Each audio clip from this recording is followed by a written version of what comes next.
2NURFM.com, a broadcast service of the University of Newcastle. This year's Miss Maitland Showgirl 2016, Jessica Allen in the studio with me. Jessica, hello, welcome and congratulations to you on being named this year's Showgirl. So I promised Showgirls, ladies and gentlemen, and I feel I've delivered. I've got last year's and this year's on the same show at the same time. Hi, Jessica. Hi, how are you? Do you want to say hello to Olivia? Hi, Liv. Hi, Jess.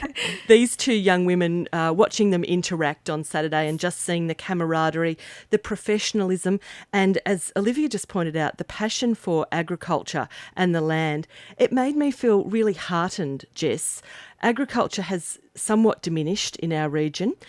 We know that there's a lot of farming land that's been sold to developers. Yep. There's not as much agriculture as there was, but there's a bright future for it with young women like you and Olivia leading the charge. Tell me a little bit about your life and where you're from. You're from Narong. Yes, I am. Narong's a small area between Teagardens and Bulahdelah. I live on a 7,000 acre cattle property there. We have about 1,000 odd head of cattle. I've grown up on cattle properties, horse properties, big areas my entire life, and I've always had such a deep connection with the land. And having grown up on it, experiencing life that's different to what a lot of people probably understand. What do you think the future is for agriculture and young people on the land? What would you like to see, and what would you like to do with your 12 months as Miss Maitland Showgirl? I'd definitely like to get more younger people involved in agriculture, because it's not necessarily something that's seen as a vital part of growing up, or a career option that's usually viable that people really want to enjoy. It's only people that come up from those backgrounds who've grown up on farms that have any interest in them.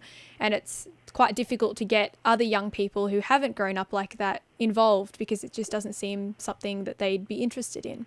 Olivia, if you were giving Jessica some advice, given that you've been walking the talk and you've been in the shoes of Miss Maitland Showgirl for the last 12 months, what advice have you passed on? I know you're friends outside of this, but what advice have you passed on to her? Look, I think just the most important thing is that she enjoys it and takes the opportunity and runs with it, so to speak. You know, as you've said and as I've said before, I've grown so much as a person, and I only hope that Jessica finds the same within the experience. So look, enjoy it, Jess, and have a great year. It'll certainly be a whirlwind of a year. Olivia, all the very best in Sydney. We'll be watching with interest to see how you go at the Royal Easter Show. I secretly hope that you win it. But even if you don't, you've brought so much credit to us. You are a particularly mature and insightful young woman, and you're doing wonders not only for the agricultural sector but for our region. Keep up the great work, and thanks for your time. Not a problem. Thank you, Meryl.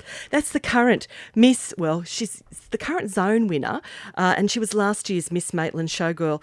And I think that it just goes to show, Jessica, that this is no longer about having a hat and gloves and a pretty dress. This is really a serious issue where, as a young woman, you can stand up and say lots of things. It gives you a great platform to represent your community. It does. It's really great. Look, congratulations on the win. I look forward to seeing you at lots of events and hearing your voice, and more importantly, your opinions, because I think you've got a lot to offer. Thank you. Thank you so much. That's Jessica Allen. She's the current Miss Maitland Showgirl, and I guess she'll be, like Olivia, going on to compete in the other zone qualifiers, and perhaps we'll be seeing Jessica head off to the Royal Easter Show next year. We've got some terrific young people in our region, and it does make you feel very, very proud to be part of it and to be mentoring them and encouraging them along their journey. 2NURFM, Meryl in the morning.